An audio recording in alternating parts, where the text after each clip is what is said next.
Wild en wonderlik, met trots aan die gebring deur Wild en Jag, jou alles in een bron tot die wild en jagbedryf. Welkom by hierdie week se episode van Wild en Wonderlik, wildενjag.tv se weeklikse nuusprogram. Ons het gaan inloer by Wildswinkel se Bosveld veiling net buite Bella Bella en Sanparks het 'n bedrywige tyd verlede week ervaar en ons wys jou ook wat daar gebeur het.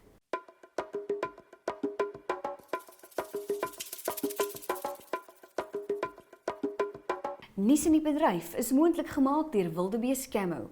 Kom raak weg saam met ons in die bos.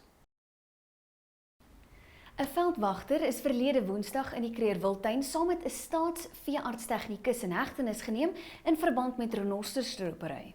Woordvoerder van die wildtuin, William Mabasa, het gesê veldwagters besig met 'n roetine patrollie het op die twee afgekom. Daar is op 'n vars wit renoster karkas, 2 horings, 'n geweer en stropingstoerusting beslag gelê. 'n Streekswildbewaarder van die wildtuin, Don English, is verlede week deur 'n buffelbil aangeval en beseer. Hy is in 'n stabiele toestand in 'n hospitaal in Nelspruit. Die minister van Omgewingsake, Edna Molewa, het haarself uitgespreek op Wêreldwildbewaardersdag wat gevier is verlede Sondag, die 31ste Julie. Sy het ook veldwagters en wildbewaarders vereer wat hul lewe op die spel plaas om Suid-Afrika se wilde diere en natuurlike erfenis te beskerm. In northeastern India, wildlife workers rescued 6 rhino calves at risk of being washed away by floodwaters that swamped a national park. Monsoon rains have caused widespread flooding in Assam state. The rains have flooded vast tracts of the Kaziranga National Park, home to the world's largest population of the one-horned rhinoceros. All of the rescued rhinos will stay at a conservation centre and will be released in the wild once the floodwaters recede.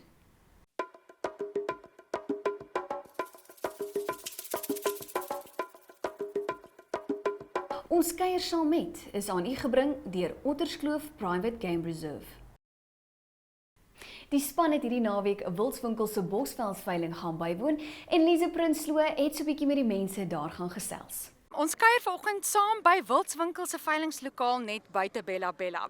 Dit is Wildswinkel se eerste Bosveldveiling en vroeg het die mense al aangekom vir 'n lekker warm koppie koffie en ietsie te ete.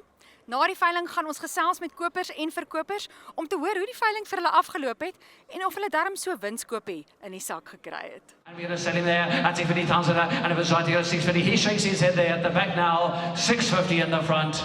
Any advance? A big hand. Big hand there, 650,000. Thank you. Na afloop van die veiling het ek nou die voorreg om met Loot Bester te gesels. Loot, dit is julle eerste Bosveldveiling onder julle handelsmerk. Vertel my wat is jou indrukke van vandag? Ons is baie tevrede met die opkoms eerstens. Ek wil vir al die kopers sê baie dankie dat hulle ons kom ondersteun het vandag. Ek dink ook baie belangrik, ek wil vir die verkopers sê baie dankie vir die vertroue wat hulle in die Wildswinkel handelsmerk plaas om vir ons hulle kosbare goeie genetika te gee om mark toe te vat. En ek dink ons het vandag weer bewys dat geen reserveveilings het goed gewerk. Dit skep vertroue in die mark. Ek dink is belangrik dat as jy 1000 mense op 'n veilingvloer het, dan kan jy tog vir hulle sê dat ek weet beter as julle al 1000 nie en jy vertrou op wat hulle sê die pok is werd en dit het vandag weer uitgekom en dit gee vir my gemoedsrus. Jy weet, mense weet hulle kan 'n goeie koop en dit is ook belangrik dat sekere mense goeie koop. En dan gaan ander diere, jy gaan altyd uitskieters kry. Vandag het die buffels weer baie goed gedoen. Ek dink die Livingston elande het baie goed gedoen. Witpense was konstant geweest, rouens was konstant geweest. So ons is alles in ag genome is ons verskriklik tevrede met die veiling. Ek lei af ons verkopers is tevrede en ek glo ons kopers is tevrede. So ons is baie dankbaar en dankie vir julle teenwoordigheid ook hier vandag. Iets wat my ook getref het is die pryse van die nyalas. Dit was nogals ook indrukwekkend. Ek dink definitief so. Nyalas verras altyd. Die bulle het vandag baie goed gedoen. Ek dink een het verkoop vir 600, die ander het so oor die 600. Maar weer 'n keer bewys dat goeie genetika gaan altyd verkoop. En ek dink dis belangrik en dis tog wat ons wil doen met hierdie handelsmerkveilings. Daar's baie klein boere wat nie 'n platform het om sy bok te verkoop nie. En ons skep vir hom daai platform en hy het nie noodwendig 20 groot bulle nie, maar hy het daai een uitskieter en hy bring hom mark toe en hy kry vir hom 'n goeie prys. En ek dink dis belangrik om daai ouens te ondersteun en vir hulle so 'n platform te gee. Ek gesels met die legendariese oom Dries Visser. Oom was vandag verkoper gewees. Hoe voel oom met die pryse wat oom gekry het vir die kudu koeie? Ja, nee, ek dink die kudu koeie het baie goed te gaan. Dis besonderse genetika natuurlik en ek dink hulle 260 gaan wat baie goed is. Oom Dries, vertel vir my meer van die Greater Kudu Club. Die Greater Kudu Club, ek het so 'n jaar of 2 gelede het ek die besonderse kudu bil op 'n veiling aangebied en Louis van der Walt en Pieter Tooi het hom gekoop en daarna het hulle teruggekom en gevra of ek nie wil inkom om van sy genetika ook beskikbaar te stel nie. Laat ons die projek gesamentlik hanteer. En toe was ek bereid om dit te doen en ons het dit die kudu het toe op die plaas gebly want dit was vir hulle 'n risiko om die kudu te skuif want dit is 'n redelike bejaarde bil. Nou ja, en ons het later dan geslaag om nog besonderse ander kudus te kry. En ons is van plan om groot kudus te teel en ek dink dit is lankal nodig want al die ander goed dit besonderse pryse in die verlede al behaal en ek dink kudu is een van indien nie die belangrikste dier wat die mense wil hê as hulle hier kom nie, die jagters.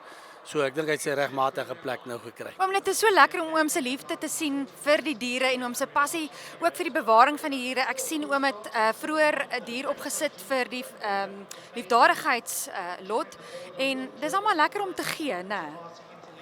Ag ek dink waarvoor ek gegee het is 'n besonderse doel. HPG is mense wat eintlik van hulle kant af alles gee om ons as die gemeenskap op die platteland te help. So ek dit gaan vir 'n baie goeie doel en ek glo daar gaan baie mense my volg en ook vir hulle gee. Om te luister na die volle onderhoud met Steven Vermaak van Heritage Protection Group, gaan besoek ons webwerf wildenjag.tv. As jy Wildswinkel se veiling bygewoon het die naweek, gaan loer gerus op ons webtuiste vir foto's van die geleentheid.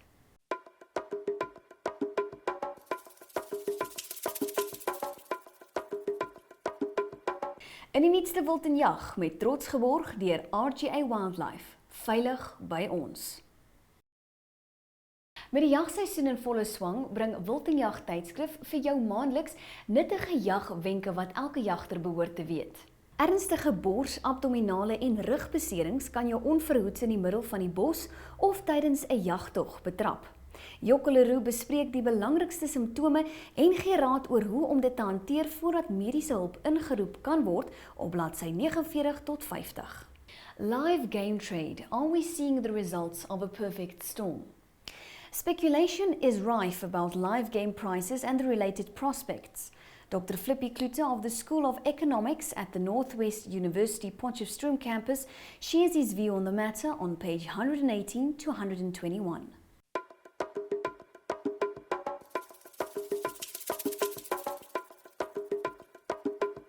In die week wat voorlê, met trots aan die gebring deur Miller Steel and Fencing, span jou bates in en kry meer uit.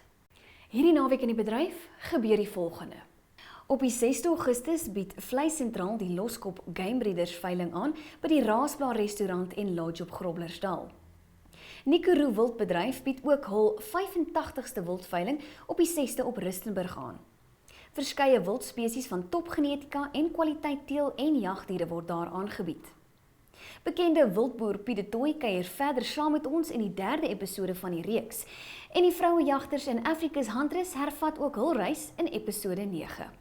Op ons webwerf wildenjag.tv sal jy al die skakels na ons nuutste programme kry. Gaan like ook ons Facebookblad om op hoogte te bly van die jongste nuus in die wild- en jagbedryf. Ons kuier volgende week weer saam. Totsiens.